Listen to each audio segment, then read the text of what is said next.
Carlos Moreira presentó esta semana a los vecinos del lugar el proyecto de restauración y puesta en valor de ese edificio, que es monumento histórico y que venía deteriorándose año a año por falta de mantenimiento. ¿Por dónde pasa la solución? Una inversión de $5 millones que convertirá a la Plaza de Toros en un centro cultural, deportivo y comercial. La mayor parte de los fondos será aportada por el Banco Interamericano de Desarrollo y el resto por la Intendencia y el Gobierno Nacional a través del Fondo de Desarrollo del Interior. La licitación para adjudicar la obra se lanzará en los próximos días y después vendrá otro llamado para seleccionar a la empresa encargada de operar el nuevo complejo. ¿Qué es lo que viene para la vieja Plaza de Toros? ¿Qué plazos se manejan para llegar a la inauguración? Bueno, de todo eso es que vamos a conversar en los próximos minutos. Estamos con el arquitecto Walter De Benedetti, secretario de Planeamiento y Ordenamiento Territorial en la Intendencia de Colonia. Arquitecto De Benedetti, buen día. Buenos días, ¿qué tal? ¿Cómo les va? Un gusto conversar con usted. Igual. En primer lugar, quiero ubicar qué situación hay allí, ¿no? Empecemos por la situación actual del predio. ¿Cómo lo describiría en su estado arquitectónico? Bueno, es un monumento histórico en muy mal estado de conservación que necesita intervención para que no termine en un colapso. ¿Puede ingresarse hoy a la plaza en las condiciones en que se encuentra? No, hoy lo tenemos cerrado, tenemos un cercado perimetral y no estamos permitiendo ingresar, no porque tenga riesgo de colapso inmediato, pero diga, no está en las condiciones de seguridad que admitiría un monumento histórico para ser visitado por colonienses, uruguayos o turistas. Recordemos, esta Plaza de Toros es del año 1910. Exacto. Pero duró muy poco tiempo en actividad porque en el 1912, el gobierno de José Valle Ordóñez prohibió las corridas de toros y además hubo otro factor. El Estado argentino comenzó a cobrar impuestos a los barcos que trasladaban turistas desde Buenos Aires a Colonia, por ejemplo, ¿no? Exactamente. Esas fueron dos medidas que llevaron a que el negocio del empresario argentino Mianovich terminara fracasando. Exacto. Una combinación de dos medidas que fueron nefastas para un proyecto que tenía el vapor de la carrera que llegaba a un puerto de madera, que bueno, hoy tampoco está, pero bueno, tenemos una deuda ya no solo el gobierno departamental, sino el gobierno nacional, porque eso es competencia de hidrografía, un hermoso muelle de madera, un trencito que daba toda la vuelta, una usina eléctrica, que fue la primera usina eléctrica de la ciudad, un frontón de paleta donde se jugaron varios mundiales de paleta vasca y donde hoy tenemos la escuela taller y estamos haciendo un trabajo de rehabilitación, la Plaza de Toros y al final uno llegaba en ese trencito a un hotel que era hotel casino y digamos el paquete estaba absolutamente cerrado. Es increíble como inversión, ¿no? En una pequeña ciudad como Colonia y ese volumen de inversión y un paquete un armadito, tan all inclusive, ¿no? Hoy sería muy fácilmente definido. ¿El hipódromo formaba parte de ese paquete también? No, el hipódromo fue posterior. Digamos, siempre Mianovich tuvo como esa idea del hipódromo, pero el hipódromo se construyó 39 años después. Ya se incorporó a lo que es la red de San Carlos, pero fue ya desde otra iniciativa y no desde ese proyecto de Mianovich. Así que entonces la Plaza de Toros tuvo actividad solamente 2 años, entre 1910 y 1912. Exacto. En el año 1935 ¿no? hubo legalmente. En el 35 hubo un intento de reactivarla porque se habilitó por ley las corridas de toros solo en Colonia, ¿no? Exacto. Y también se habló del tema de corridas de toros se le ponen tapones a los cuernos del toro para que no hiera y tampoco sabía que había que matarlo. En fin, hay una especie de corrida un poco menos cruel, porque convengamos que se cerró se prohibieron en 1912 basándose en el tema de la crueldad animal, ¿no? Sí. O sea, no era defendiendo al torero, obviamente, sino al toro. Y bueno, realmente hoy está muy acorde con la sensibilidad de todos. O sea, realmente para los que no tenemos la pasión de la tauromaquia, da pena ver un toro que sufra así. El espectáculo puede terminar siendo muy lindo, pero realmente sería muy difícil pensar en una rehabilitación de ese arte taurino, ¿no? Así que entonces, bueno, aquel segundo empuje, aquel segundo intento del año 1935 tampoco prosperó. No. Y lo cierto es que la plaza, la ex plaza, pasó a manos de la Intendencia en 1940. Exacto. Desde entonces está el signo de interrogación abierto, ¿no? Ha habido cantidad de intentos de remodelación de esto que es Monumento Histórico Nacional. ¿Qué es lo que ahora ha cambiado? ¿Qué condiciones cambiaron que permiten que hoy sí prospere un proyecto como el que vamos a ver? Una combinación de cosas, como siempre pasa en esto. Primero, la real convicción de que si no hacemos algo la vamos a perder. Segundo, una voluntad política clara de realizarlo. Obviamente muy clara del gobierno local con el doctor Moreira y obviamente también porque hay aportes nacionales del gobierno nacional. Y lo otro, digamos que se terminó conjugando una serie de proyectos y de estudios de viabilidad técnica, estructural, en fin, una serie de condiciones y, por supuesto, la plata. Digamos, porque esta historia termina siempre en que se necesitan recursos para hacerlo, porque si no, hace mucho que los colonienses queremos reconstruir la plaza. Hace mucho que hablamos de ese tema, pero las obras de esta magnitud se reconstruyen con dinero, además de, obviamente, el esfuerzo político, la voluntad política y el esfuerzo técnico y el proyecto arquitectónico. Pero ¿y cuánto juega dinero? Otro factor? A ver, le pregunto.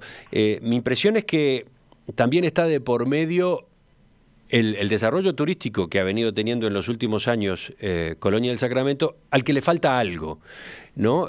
Efectivamente ha tenido un impulso muy interesante el movimiento allí, con visitantes que llegan con mucha facilidad de Buenos Aires, pero también de Brasil, de países europeos, bueno, y el turismo interno de Uruguay mismo.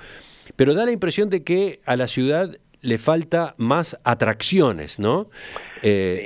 Atracciones, actividades culturales, por ejemplo, deportivas, en fin, que alarguen esas estadías. Coincido, es parte de la estrategia. Cuando nosotros hicimos en el 2012, yo fui director también del plan de gestión que presentamos ante UNESCO del sitio Patrimonio Mundial del barrio histórico. Una de las visiones estratégicas que hablábamos para mejorar el barrio histórico era mejorar el Real de San Carlos. Tenía que explicarle a la gente cuando estábamos haciendo la validación por qué yo hablaba de que para mejorar el barrio histórico tenía que invertir a 3 kilómetros de él. ¿Por qué había que invertir en otro lugar para que se mejorara? Es una forma compleja de entender el tema, pero en realidad muchas veces cuando uno tiene un sitio que está sobrecargado y no tiene otras alternativas, termina siendo teniendo un sobreuso. Por lo tanto, esta opción le daba primero a la ciudad, sin duda alguna, un desarrollo mucho más armónico. Segundo, le daba esta posibilidad de tener otras opciones. Tercero, un abanico que no tenemos de un lugar. Te piense, Emiliano, que son 2.400 personas que se van a poder sentar en una grada, más 1.200, 1.300 que van a poder estar en el ruedo haciendo pogos si el espectáculo así lo amerita. Es un número muy importante en un lugar que va a tener una acústica espectacular y que además es un ambiente único, ¿tá? Porque esto claramente no hay como imitarlo. La Plaza de Toros va a ser un anfiteatro único. Entonces, eso le da una posibilidad de desarrollo a la zona del Red de San Carlos. Si le agregamos además el frontón, mire que estamos hablando con la Federación Internacional de Paleta Vasca seria y profundamente para terminar haciendo nuevamente un mundial. Hay que hacer unas reformas, pero ellos están muy entusiasmados de poder traer una de las posibles subsedes, porque están hablando de un mundial de paleta vasca en Argentina en el 2022, a Colonia, o sea... Sí, de eso quería preguntarle después, de las otras piezas que formaron parte de aquel complejo de Nicolás Mianovich, quería preguntarle después. Pero vayamos a concentrarnos entonces en la Plaza de Toros y el futuro que ustedes están preparando.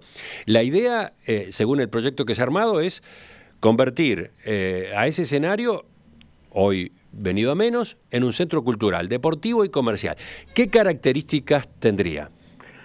Bien, lo primero es que estamos en un monumento histórico, por lo tanto la primera característica es el respeto por el monumento histórico y por la iconografía que representa la Plaza de Toros, no solo para los colonienses, sino para todos los uruguayos y para la gente que lo visita. Por lo tanto, partimos del respeto. El proyecto incluye 2 ascensores, porque hay que pensar en el tema accesibilidad, son 2 ascensores vidriados para insertarse en el proyecto. Obviamente todo lo que es servicios está obviamente cubierto, pero el complejo va a tener un restaurante, obviamente, una tienda de merchandising para vender souvenir, un museo taurino, un centro de eventos, 2 locales comerciales, obviamente todas las áreas de servicio, administración, obviamente todos los baños para discapacitados, la tecnología de último nivel en cuanto a sonido, video, accesibilidad, conexión de saneamiento, en fin, todo ese tipo de cosas, más acondicionar casi un poquito más de 1/3 de la Plaza de Toros, todo lo que da hacia la avenida Mianovich, o sea, el acceso principal, cambiando las gradas porque el hormigón está colapsado, o sea, el hormigón y el ladrillo fueron los que más sufrieron el paso del tiempo, a pesar de que uno siempre pensó que podría ser el hierro. La parte de gradas la vamos a tener que hacer, son unas gradas similares, prefabricadas, pero las tenemos que cambiar. Por supuesto que hay partes de hierro que hay que reforzar, y se agrega toda la parte del deambulatorio superior con chapas y eso en el lugar que se rehabilita, permitiendo, digamos, un disfrute y un acondicionamiento acústico espectacular, porque la plaza tiene muy buena acústica, pero desde el centro. Cuando uno se mueve un poquito desde el centro, reverbera, y hubo que hacer una pequeña adecuación de acondicionamiento acústico que terminamos haciendo porque precisábamos un vallado de madera, un vallado como a los 2 metros. Vieron que la Plaza de Toros, si alguna vez han visto cuando hay una corrida, hay un redondel que es de hormigón donde está la grada, y hay un redondel interior que es de madera. Ese ruedo de madera es en el que se protegen los toreros, obviamente cuando están saliendo a lidiar y está el toro saliendo, y obviamente es un área como de servicio. Nosotros, obviamente aquí no va a haber corrida, nunca lo pensamos, estamos pensando en los mejores espectáculos, en lo mejor de la cultura y en el mejor deporte, pero nunca en corrida de toros, pero sí pusimos esos paneles de aislación acústica a los 2 metros de forma tal de que espacialmente uno pueda interpretar cómo es una plaza de toros con ese aro complementario de madera, digamos. ¿Ah? Ahora estamos viendo las imágenes del proyecto. Ahora sí nos estamos haciendo una idea de lo que se viene. Claro, porque describirlo por teléfono es complejo, ¿no? Pero las imágenes siempre valen, y es verdad por 1000 palabras.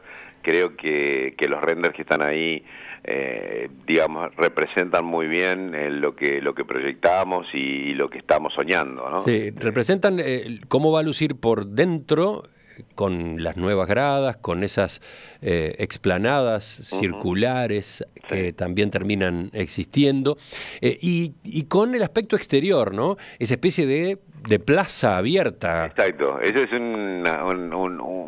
me parece a mí un logro en el intercambio. Cuando estábamos trabajando en el proyecto ejecutivo con los amigos de sitio, surgió esta idea de trabajar en el adentro, afuera, transformar ese rodear de césped que tiene hoy en una plaza que se pueda vivenciar, que también pueda haber música, que de alguna manera uno participe de la plaza sin estar o debajo del deambulatorio, adentro, o en un restaurante, o en una tienda de merchandising.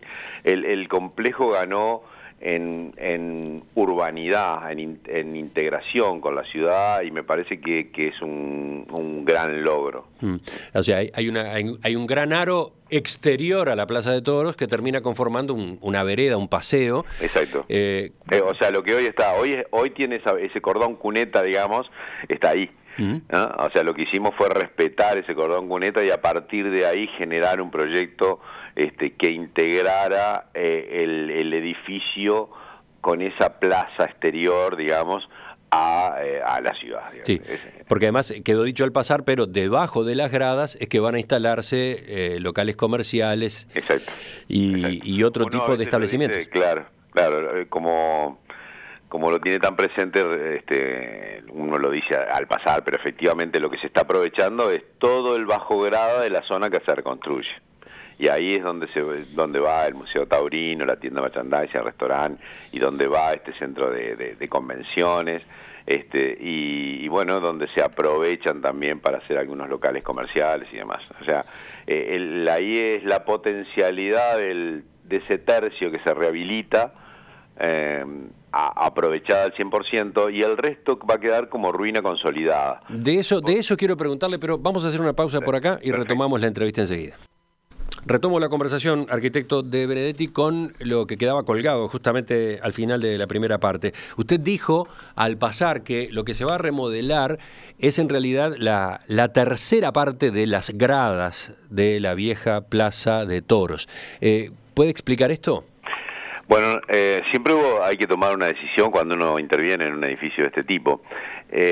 La Plaza de Toros originalmente estaba hecha para 8.000 personas y, digamos, obviamente la inversión para restaurar toda hubiera sido enorme. También tenía una escala que hay que pensar que estamos en una ciudad de 30.000 habitantes, y además, y ese fui yo, también está el que influyó en ese tema. A mí me parece que también hay una profunda reflexión cuando uno mira desde un lugar consolidado otro que está en ruina, y de alguna manera piensa, bueno, si realmente está así, pudimos lograr esto, eso que está hay que cuidarlo. De alguna manera, la ruina consolidada llama a la reflexión sobre que todos los edificios y monumentos que no se cuidan o que no se usan terminan en el deterioro. Y me parecía mucho más profunda esa reflexión, además de las obvias restricciones económicas. Sí, tenemos lo que usted dice es que se va a restaurar entonces un tercio, el tercio que da justamente hacia la avenida Mianovich o hacia el río. Hacia el río, ¿no? El tercio que da hacia el río, hacia la avenida Mianovich. La entrada principal. La entrada principal. Y desde esas gradas se va a ver la parte que no se restaura, o mejor dicho, que no se remodela, porque un tratamiento va a tener de todos modos. Exacto, es perfecto lo que dice Emiliano, sí, exactamente así. O sea, la ruina se va a consolidar técnicamente desde el punto de vista patrimonial, se llama así, consolidación, y va a tener un trabajo de mantenimiento. Lo que no es posible es el uso. Las gradas superiores. Por supuesto que se va a poder hacer tenemos planificadas algunas visitas a esos lugares que no van a ser remodelados, y sí va a ser remodelada la fachada de ladrillo. Y esto fue por una razón técnica constructiva, es decir, cuando hicimos con un equipo catalán, que fue la primera licitación que hicimos internacional para el estudio primario, la estructura de hormigón y de ladrillo y de hierro, ellos cuando modelaron el tema del ladrillo, suponiendo vientos y suponiendo las exigencias actuales, se dieron cuenta que si no restauramos completamente el aro de ladrillo que envuelve la estructura de hormigón y de hierro a la Plaza de Toros, que le da esa característica de influencia neomorisca, no iba a tener estabilidad. Por lo tanto, el ladrillo de todo alrededor lo vamos a restaurar, lo vamos a unir con unas articulaciones al hormigón para que dilaten. Y eso es lo único que sí se va a completar en el 100%. El resto, gradas, el techo del deambulatorio superior, escaleras y todo lo más, solo se van a consolidar de forma tal de que no se sigan deteriorando, pero no pueden ser usadas con las exigencias de seguridad que tenemos actualmente, porque es un material que ya tiene un envejecimiento que no admitiría su uso. De todos modos, supongo, no se descarta en un futuro la posibilidad de completar la obra. No, nunca se descarta, digamos. Eso pero igual tiene su sentido, decía usted, hacer las cosas como se está proyectando. Sí, tiene un sentido profundo patrimonial y cultural, que a mí me parece el más relevante. Generar esa reflexión de un espectador, fenómeno, estamos viendo, no sé, a la Sinfónica del Sodre, o a No te va a gustar, o viendo la Davis en la Plaza de Toros, y atrás hay una cosa que, bueno, caramba, así estaba. De alguna manera, no olvidar esa situación de que así estaba, y que nos puede pasar de no cuidarlo, me parece una interesante reflexión, aunque sea subliminal, cuando uno está ya en esa situación de disfrutar el lugar restaurado, ¿no? Entonces, voy a lo que dicen nuestros oyentes. Hay una pregunta que, claro, que era más o menos obvia, pero la plantean algunos de ellos. Por ejemplo, A ver, el mensaje este que llega acá es de Germán. No me queda claro si esto es otra propuesta más y van no sé cuántas, o si se trata ya de un proyecto concreto. ¿Quién o quiénes son los inversores? ¿Cuáles son los plazos? ¿Qué responde usted? Bien, bueno, por lo pronto es un proyecto concreto. Hay un proyecto ejecutivo, no sé, puedo decirle, 153 hojas, unas parvas enormes de memorias, planillas y demás que están presentadas en la OPP. O sea, es un proyecto al detalle hecho, ¿no? Digo porque soy el responsable, fui uno de los proyectistas, completo por primera vez para ser ejecutado. La segunda cosa, el dinero está ya asignado para esta inversión. En torno de los 3.400.000 es un aporte que es unos fondos del BID. El resto está financiado por la Intendencia de Colonia y ya está puesto en el presupuesto, y por fondos del interior. O sea, sí, tengo acá las cifras, ¿no? Son $950.000 que pone la Intendencia. Exacto. Y 650.000 del Fondo de Desarrollo del Interior. Exacto, y el resto es fondos BID. Y además, si se necesitara algo más, la Intendencia está dispuesta también a ponerlo. Entonces, lo primero es que es la primera vez que tenemos el dinero. Segundo, ahora el llamado de licitación es inminente. Y es la primera vez que tenemos un proyecto ejecutivo, porque antes lo que se tenían eran ideas. Ajá. Ahora el proyecto ejecutivo, para los que somos arquitectos, hay una diferencia abismal entre tener un dibujito o una idea y tener un proyecto ejecutivo. Hay muchísimas horas y muchísimo dinero atrás invertido en expertos, en asesores, en estructura, ¿no? Como para no pensar en terminar la obra. Ahora, nosotros lo presentamos, este pliego licitatorio a OPP, estamos esperando la devolución, así que suponemos que en julio, agosto, a más tardar, estaremos haciendo la licitación para la construcción, y los plazos que estamos manejando es fin de año. Creo que sería más lógico los primeros meses del año 2019, del año que viene, para comenzar las obras. ¿Que finalizarían aproximadamente en qué fecha? 18 meses, estamos hablando del 2020, mediados a finales del 2020. Paralelamente está previsto otro llamado para contratar a la empresa que se va a encargar de la operación de ese nuevo complejo. Exacto, como bien les decía Emiliano hoy, lo peor que nos puede pasar es tener un edificio de características patrimoniales y este tipo de características que no tenga uso. Por lo tanto, vamos a contratar, vamos a hacer un llamado internacional, como hemos hecho hasta ahora, todos han sido llamados públicos. Vamos a hacer de un gestor cultural y deportivo, porque esto requiere un trabajo profundo y de gran conocimiento y de grandes relaciones. Nosotros trabajamos haciendo también en otro llamado licitatorio un plan estratégico y un plan de negocios que lo hizo la consultora KPMG. Hemos tenido suerte de que los 3 llamados internacionales que hemos hecho hemos tenido gente de primerísimo nivel que ha trabajado con nosotros, con lo cual los productos son excelentes.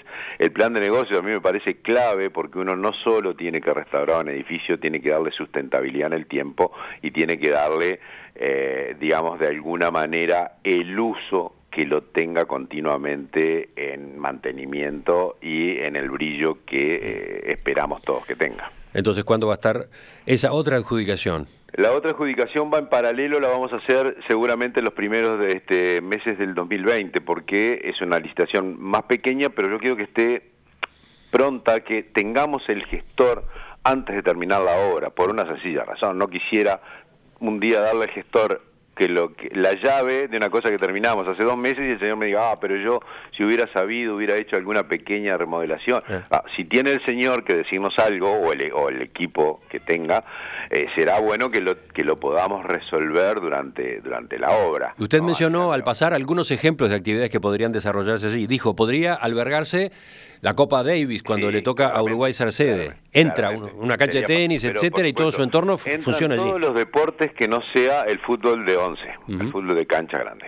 O sea que tiene un potencial increíble y yo digo, la verdad, espero que sí, que podamos jugar una Davis, sería fantástico. ¿Qué lugar mejor para jugar una Davis donde se pueden poner tribunas de un lado, porque en el ruedo se pueden poner tribunas de un lado, del otro? Hemos estudiado una flexibilidad de puntos de colocación del escenario o de las canchas para que de alguna manera el ruedo también se pueda usar, además de las 2.000 y pico de personas que se sentarían. Ustedes hablan de una capacidad total de 4.000 para los casos en los que se use el ruedo también a efectos de butacas, ¿no? Exacto. Todo ahí depende de, bueno, cómo se use el escenario, qué lugar se habilite para la gente en el ruedo. O sea, obviamente no es lo mismo un recital de No Te Va a Gustar a la Sinfónica del Sodre, digamos, ¿no? En el uso del ruedo. Está claro que en un caso habrá pogo y en el otro caso habrá gente que se sienta a disfrutar la música clásica.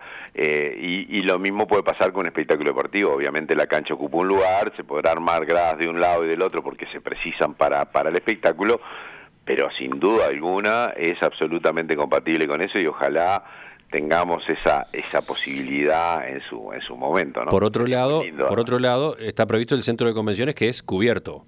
Exacto, el centro de convenciones es cubierto y eso es también un elemento atractor porque eso surgió del plan estratégico y del plan de negocio cuando hablamos con KPMG, nos cambió en algo el proyecto porque nosotros habíamos pensado más en una plaza de comidas y ellos plantearon que en realidad hay sobreoferta de plaza de comida en el barrio histórico y que no tenía sentido agregar aquí una plaza de comidas, por eso quedó solo un restaurante y cafetería, y sí había una necesidad de un centro de espectáculos, de un lugar para hacer centro de convenciones, digamos, entre 300 y 500 personas, depende de la flexibilidad que se le quiera dar al espacio. Para terminar, y en un apretado resumen, ¿qué otras acciones se están desplegando en el entorno con lo que fueron las otras piezas del complejo desarrollado por Nicolás Mianovich a comienzos del siglo pasado?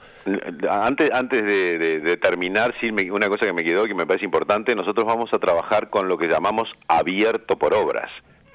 Es decir, en vez de cerrar porque vamos a remodelar, vamos a abrir porque vamos a remodelar. Vamos a permitir, poniendo un túnel desde la parte trasera, ingresar al ruedo mientras se estén haciendo las obras. Nos parece relevante pensar en que uno pueda empezar a visitar la obra y ver el proceso evolutivo de la obra y que alguien, una guía, le va a presentar una explicación, le va a hablar del proyecto y le va a hablar de lo que era el complejo Mianovich desde el arranque. Es decir, desde el 2019 se va a poder ingresar a la plaza, lo que no hemos podido hacer desde hace muchísimos y muchísimos años, ¿no? Y entonces, volviendo a lo que le preguntaba hace un rato, Colonia del Sacramento necesita mayor actividad, mayores atracciones para el turismo.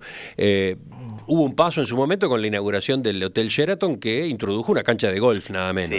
Sí, exactamente. Y muy cerca de allí. Entonces, muy cerca de allí, tenemos mucho vínculo con la gente de Sheraton, por lo tanto, ellos son, digamos, uno de los tantos interesados que hay en que esto funcione, ¿no? ¿Qué pasa con las otras instalaciones que existen en ese mismo barrio? ¿Qué está previsto con ellas? Bueno, el frontón de Paleta, que es el frontón más grande de América, estamos trabajando. Primero ya hoy hubo un proceso de rehabilitación por parte de la Intendencia, mudando ahí la Escuela Taller de Artes y Oficios Patrimoniales. Tenemos ese lugar empezando a rehabilitarse desde adentro con la misma escuela. Después estamos en conversaciones con la Federación Internacional de Paleta Vasca para generar una cancha. Increíblemente nos quedó grande la cancha, es decir, siempre pasa que los deportes crecen y las cosas quedan chicas, pero en realidad nosotros es al revés. El frontón tiene una cancha de 64 metros de largo y hoy, reglamentariamente, para jugar a la pelota vasca, cesta punta y todos esos deportes anexos al tema paleta, se necesita una cancha de 50. Así que ya hicimos un proyecto para achicarlo, generando una cancha auxiliar para darle las medidas reglamentarias. Estamos trabajando en ese tema porque realmente ya se hicieron ahí mundiales de paleta, nos parece relevante tener ese tipo de lugar con cuidado y trabajos de rehabilitación, y ahí es un punto muy fuerte. El antiguo Hotel Casino ya está remodelado por la Universidad Politécnica de Valencia y hoy trabaja muy exitosamente en la Universidad de la Empresa. Hay 330 alumnos estudiando allí, dándole un hermoso uso para un edificio patrimonial, ¿no? Realmente que haya una universidad, que haya estudiantes me parece a mí uno de los usos más interesantes para un edificio como ese tipo. La usina, bueno, ahí tenemos un debe de conversación con UTE, alguna vez hemos tenido acercamientos porque ellos la están usando como un depósito de cables. Es un edificio que se destaca en la Rambla, ¿no? Exacto, y obviamente el edificio, por sus características, por su ubicación y por lo que significa patrimonialmente, debería tener otro uso. Nosotros entendemos que ellos lo necesitan así, pero yo tengo claro que hay una clara voluntad de UTE de en algún momento mudarse de ahí y que nosotros podamos darle un uso más digno a un edificio de las características que tuvieron, porque convengamos, es de la primera usina de que le dio luz a Colonia. Estamos hablando de un edificio que tiene todavía muchas de las maquinarias que se usaron en su origen y que tiene una flexibilidad muy interesante para plantear allí una enorme cantidad de propuestas que tenemos y muchas veces no tenemos los lugares físicos. Y después nos queda el muelle, que ahí, bueno, alguna vez se reconstruyó y hoy se volvió a caer. Realmente para todos los colonienses y para todos los que alguna vez visitaron Colonia y lo vieron, realmente es un anhelo de que podamos reconstruirlo. Eso no es competencia de la Intendencia, es competencia de Hidrografía, del Ministerio de Transporte. Sé que las prioridades siempre son otras, pero completaba un complejo turístico, era un lugar que se podía, generaba un paseo adicional, era un lugar que se podía ir a pescar, andar en barco, en general le daba un potencial a esa zona que realmente hacía que se disfrutara ese lugar, ¿no? Arquitecto Walter De Benedetti, secretario de Planeamiento y Ordenamiento Territorial en la Intendencia de Colonia, le agradezco su participación esta mañana en Perspectiva. Suerte con todos esos planes, volvemos a charlar más cerca del comienzo de las obras, etcétera. Muy bien, muchas gracias, un saludo a todos. Hasta pronto.